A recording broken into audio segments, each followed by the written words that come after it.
আউযুবিল্লাহি মিনাশ শাইতানির রাজিম। বিসমিল্লাহির রহমানির রহিম।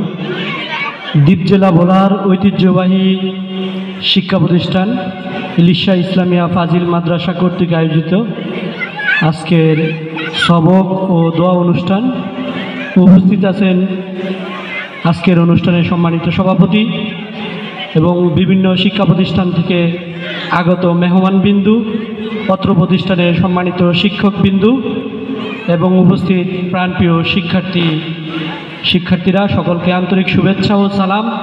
আসসালামু আলাইকুম রহমতুল্লাহি ওয়া বারাকাতুহু। আমি দুইটি কথা আপনাদের উদ্দেশ্যে বলবো, প্রাণপ্রিয় শিক্ষার্থীদের উদ্দেশ্যে। প্রথম কথা হচ্ছে, আমাদের পড়াশোনার পাশাপাশি আমাদের সাধারণ অ্যাক্টিভিটিস খুবই প্রয়োজন।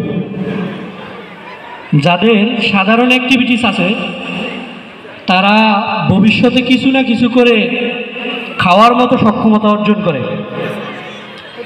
এখানে নেসারিয়া মাদ্রাসার প্রধান শিক্ষক আছে, উনি জানে আমি ওই মাদ্রাসার ছাত্র ছিলাম। প্রতিষ্ঠা লগ্ন থেকে 2014 সাল পর্যন্ত অনেক শিক্ষার্থীরাই চেষ্টা করেছে শিক্ষা সফরের আয়োজন করতে, কিন্তু পারে নাই। একমাত্র আমাদের ব্যাচ, যে আমাদের চেষ্টার কারণেই প্রথম শিক্ষা সফরের আয়োজন হয়েছে। এবং এটা দ্বারাই আমরা এই কথা বলার উদ্দেশ্য হচ্ছে আপনাদের যদি ক্রিয়েটিভিটি থাকে, অ্যাবিলিটি থাকে, তাহলে আপনি you will be shine in your life ইনশাল্লাহ। সেই কারণে আপনাদের পড়াশোনার পাশাপাশি এই বিষয়গুলা অর্জন করা প্রয়োজন। মাদ্রাসা শিক্ষার্থী হিসাবে আপনাদেরকে ইসলামী সঙ্গীতের চর্চা করা প্রয়োজন।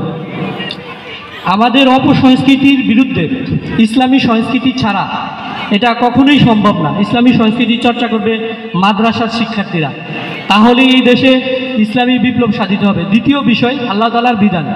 আল্লাহ তাআলার বিধানে আল্লাহ সুবহানাহু ওয়া তাআলা said, and I did not create the jinn and mankind except to worship me. আল্লাহ তাআলা বলেছেন, আমি মানুষ এবং জিন জাতিকে সৃষ্টি করেছি আমার উদ্দেশ্যে। There are several kinds of way. ইবাদতের বিভিন্ন প্রকার ভেদ আছে। First of all, Allah subhanahu wa ta'ala said, and hold firmly to the rope of Allah, all together do not become divided. যে তোমরা সংঘবদ্ধভাবে আল্লাহর রাজ্যকে ধারণ করো, পরস্পর বিচ্ছিন্ন হয়ে না। সেই কারণে আমাদের যত ধরনের ভালো কাজ আছে আমরা যদি সংঘবদ্ধভাবে করতে পারি তাহলে আমাদের কাজটা ভালো হবে। বিকজ আল্লাহ সুবহানাহু ওয়া তাআলা said, Allah will help us when our aim is honest. আমাদের আল্লাহ তাআলা সহযোগিতা করবে যদি আমাদের উদ্দেশ্যটা কি হয়, সৎ হয়। তো আপনাদের প্রতি আহ্বান থাকবে, আপনাদের আল্লাহ তাআলার নির্ধারিত যে বিধান আছে, ফরজ ওয়াজিবগুলো আপনারা যথাযথভাবে মেনে চলার চেষ্টা করবেন, যেহেতু আপনারা মাদ্রাসা শিক্ষার্থী। এই বলেই আমাকে সুযোগ দেওয়ার জন্য সবাইকে ধন্যবাদ জানিয়ে সংক্ষিপ্ত বক্তব্য শেষ করলাম। ওমা তাওফিক ইল্লা বিল্লাহ। আসসালামু আলাইকুম রহমতুল্লাহ।